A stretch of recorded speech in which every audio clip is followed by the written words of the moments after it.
And so doctors, and I read a guide today of community health information. You're only supposed to take them for 2 to 4 weeks for acute crises. Like, I know people have been on benzos forever. So you're not supposed to prescribe it that way. So, like, there's all these best practices, right? So, like, I'm learning all these best practices. I'm going to a Richmond County Medical Society dinner 2 weeks from now to talk to them about the doctors about best practices, and then they're going to help inform what the campaign looks like. Then the work group is going to work on the strategies. Wow. Then I'm going to do some more research, and then we're going to do some pharmacist focus groups, and then we're going to talk to the community, and then we're going to make a campaign. But it's going to take forever. Yeah. It's going to take forever. Yeah. But it's going to make sense. And it feels like a discrete work stream, like tied to a strategy. Yes. That's not floating. Yes, and the strategy is to, like, support doctors in preventing and treating substance use disorder. Like, it has a very clear priority that it feeds into. Yeah. Which feeds into overall reductions in outcomes, because high school students are taking benzodiazepines and, like, could be overdosing. Right. Yeah, so it has, like, a clear thing. But it's also going to take forever, so some people get frustrated because, like, oh my god, it's taking... But it's going to come out as, like, a campaign that hopefully has an actual result because it was well researched and intentional when creating it. Right. But then we also do, like, social media stuff that takes, like, 2 weeks to make. So it's, like, these big things are happening while these quicker things are happening. How big is your team? Do you have other people I don't know? Yeah, a lot of them. I had a feeling. But I also, like, do a bunch of stuff. So Tyson in particular, but that's a hard conversation to have. Like, I use coordinators that aren't just Tyson, that do Tyson stuff. So we have 5 work groups, I think. And then, so I have one coordinator who's just a Tyson coordinator, full-time. I have this other coordinator who has a specific project, but it feeds into TISA. So his full FTE, he's probably like a 0.8, his other specific thing, and, like, supports TISA. Mm-hmm. I have 2 district coordinators, and each one of them coordinates a TISA work group. It's a lot of, I know. And I have an evaluation coordinator, but he's like for the whole organization. So no one is full-time besides you? Yeah, I have one full-time. I have one, like, legit full-time person, yeah. Okay. And then a lot of, like, shares of people's time. Yes. So it probably equals, like, a little over a point. Probably a little more than 2. Because I'm not full-time TISA either. Right. Yeah. So it's like, if you add us all up, it's probably like a 2 FTE. Okay. Huh. Yeah, it sounds like some version of that would be really helpful for Easy at this point. Yeah, but that's why we were like, we can help. We can help. So this idea was like a nested model, and we were like, it's like a pregnant person. Like, we can help grow you until you get on the other side of her body. Wow. So that was, or maybe you live with us forever, or maybe you move out.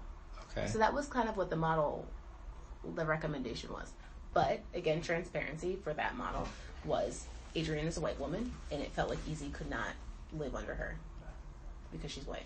Yeah, so I did hear there was a response, especially from some of the working group co-chairs, around, like, losses associated with the restructuring and, like, a de-emphasis on racial equity. How did that play out for you? How did you experience that dynamic? So it's weird. Okay, so this is also, like, a strange process because, like, the CIA was happening, and then we're all reporting back to our coalitions, and then, like, coming back together and talking about it, and then, you know, so it's like a lot of, like, back and forth iterations, like, things getting lost. But yeah, that's a real thing. But also, a lot of the Easy people are not people who've been engaged in any of our other work, so they only know Adrienne as a white woman, not as, like, a person who's been doing amazing CI for a long time. You know? Yeah. So even in the CIA group, I feel like we built a lot of trust over the 8 months that we were together, where people were just like, I think that you guys have, like, all this money and power, and we're like keeping it together. Like, we have, like, a shoestring budget, and we're, like, doing a lot with a little bit. Right. So I think there was a lot of, like, trust that was built there, but that's a very real thing. So honestly, like, it looked like to us, like, they wanted Marquita and Adrienne to be, like, co-executive directors. Like, all right, that's not going to fly with this organization. Like, we have a structure and, like, a board, you know, like, it's like, you can't, you can just hop in. Yeah. Right. So that's what it felt like. Mm-hmm. And then as they were trying to, like, navigate it, it was like, who gets to make these decisions? Yeah. Like, so because they were so, I guess Easy's in a relatively informal place, like, not really having an institutional home in some ways. I mean, technically housed at the district, but I understand Marquita's not really. there. Right. Yeah, whereas you all are, like, a full-fledged, like, a whole organization. Yeah. So it seems like that creates, like, some fundamental issues around how you might be able to, like, potentially consolidate or just kind of grow closer. Like, you can't absorb an entity that doesn't really exist wholly as an org. But I don't think that's what Marquita wants. Yeah, I think that's also a challenge. So it's like, and this is all, like, so these are all, like, things that are tied up in, like, our professional interests and the good of the community, too. You know? So it's like, yeah, it's like, we have, if we're talking about consolidation of backbones, like, people are going to lose their jobs. Not necessarily lose their job, but lose, like, their affiliation to But then there's this idea of, like, are we doing CI? Like, is this the only way? So maybe our way is not the best way. I think it is. But, you know, like, maybe it's not. So, but then when we look at, like, outcomes and, like we've done a lot of stuff. Yeah. That's, like, very visible. So it's, like, it's just very complex, you know? Sounds like it. It's very complex. So that's that. But I think we're interested, I mean, we're strategic planning right now, as an organization, and it's like, we would love to work on education or workforce or some of these other things. And the workforce conversation is not really separate, because it's like the recommendations were that easy as the education backbone would absorb youth wins. So this is the recommendation. All the help would be one, and then everything else would be one. What it was. So North Shore Alliance would also go there into easy, and so would Youth Wins. This is interesting. Would you say that North Shore Alliance and Youth Wins are like, is there like less infrastructure than easy? So North Shore Alliance now has infrastructure because I know less about them. In March, they got a new backbone, and they like can do stuff. Okay. Yeah. So do you feel like Easy is the best candidate for that potential merging?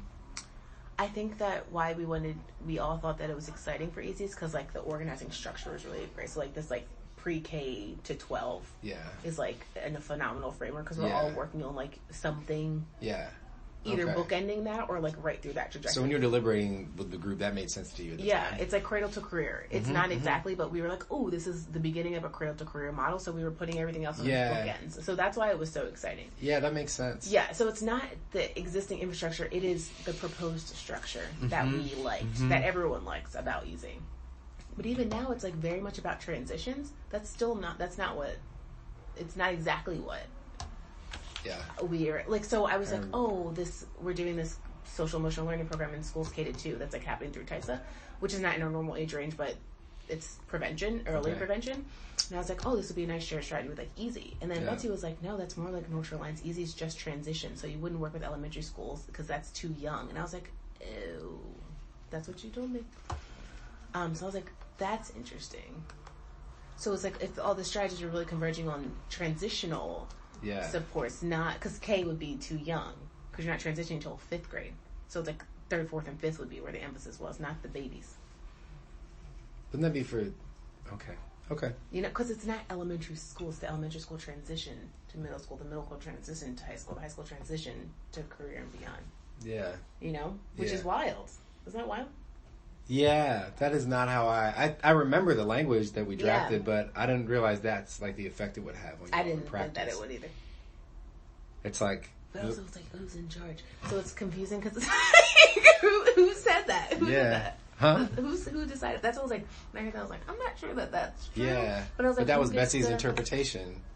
And Lauren Jane was there too, and I was like, what's happening? Oh. So, it's again, but it's confusing because it's like, then I hear that, like, things are being run by the advisory committee, but it's, like, Betsy and, like, 2 other people. It's like, are you guys the ones who get to make the decision? Who's making the decision? I don't know what's happening. Have you had an interest? I feel like they could... You're doing it. On it. So it's like... Oh, that's right. Yeah, I know what's going on because she just tells me. So it's like, so we're, like, thinking about stuff, and I'm like, I'm not sure what's happening. It's really... But again, I'm like, I walked into infrastructure with governance. We had very clear governance for TISA, but immediately... Adrienne set up governance because it was confusing because she was a one-person backbone. Right. It was the same exact thing. She was like, I need to have a clear structure because it's a one-person thing. Yeah. And so she was like, I need to, like, this is how we vote. This is how, so people don't think I'm just making decisions. So she, like, was intentional about doing that really early. But, like, when you don't have a structure for voting, it's like, who gets to make the decisions? It's confusing. Wow, my head is spinning. Okay. It's really, this is wild stuff. Yeah. I guess the last, because I'm supposed to meet Tracy in a bit. Yeah. This could take us in a whole different direction, but like in brief, how do you feel like consulting support can be most helpful now? Like what kind of capacity building are you most kind of like primed to absorb right now?